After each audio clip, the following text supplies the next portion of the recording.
Il était l'un des favoris du cru 2022 des Grammy Awards.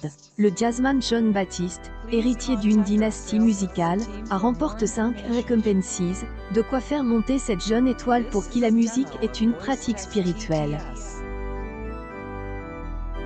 Pianiste virtuose mais aussi multi-instrumentiste, chef d'orchestre, militant des droits civiques, compositeur oscarisé, ce génie de la musique a dominé la 64e édition des Grammy Awards à Las Vegas en raflant la récompense la plus prestigieuse de l'album de l'année pour War. Il a dynamite la salle en déclarant tout sourire que la musique était pour lui plus qu'un divertissement, une pratique spirituelle, et qui touche les gens à un moment de leur vie où ils en ont le plus besoin.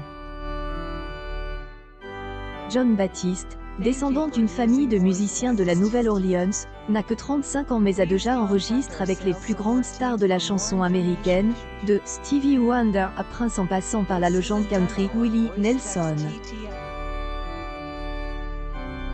Pour de nombreux Américains, il est peut-être encore plus connu en tant que chef d'orchestre et directeur musical de la populaire émission de télévision The Late Show with Stephen Colbert.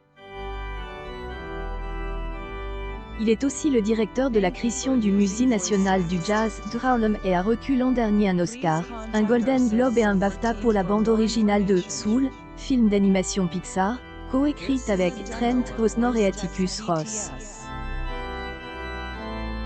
Ce discret, candidat malheureux à 3 Grammy Awards par le passé, a réussi à s'imposer face des superstars connues dans le monde entier et sur les réseaux sociaux comme Justin Bieber et Olivia Rodrigo. Jon Batiste repart de Las Vegas avec 5 Grammy Awards. Outre le meilleur album, il a gagné dans la catégorie Racine américaine et dans celle du meilleur clip vidéo. Justice sociale, né le 11 novembre 1986 en Louisiane, Jon Batiste a commencé dès l'enfance à pratiquer la musique en famille, d'abord la batterie et les percussions. Rapidement privilégie le piano, sortant à l'âge de 17 ans son premier album, Team in New Orleans. Camarade de promotion du tromboniste Troy Andrews, Jon Batiste est diplômé d'une célèbre école artistique de la Nouvelle-Orléans en 2004, avant d'intégrer la prestigieuse Académie Juilliard à New York. Il est devenu un des grands noms de la scène jazz actuelle, participant à de nombreux projets et se produisant dans le monde entier. 2015, avec son orchestre Stay Human, il devient un rendez-vous incontournable du Late Night Show de Stephen Colbert, exposant chaque soir sa musique et son talent à des millions de téléspectateurs.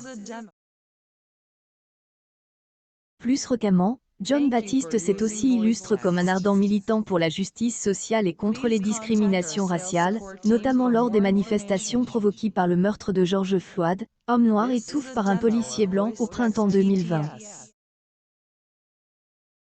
En mars 2021, il avait sorti son 8e album studio War Distinct Dimanche, en majorité écrit et enregistre avant cette mobilisation contre les brutalités policières et avant la pandémie de Covid-19, mais qui aborde néanmoins les thèmes de l'espoir et de la solidarité.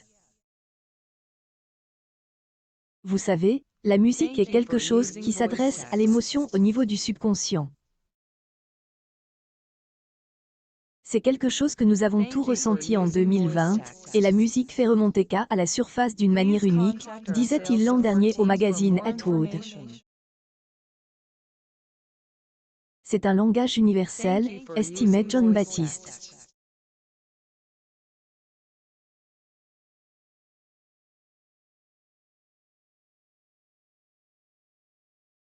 L'artiste a qualifié son disque, fusion de jazz, soul, hip-hop et air.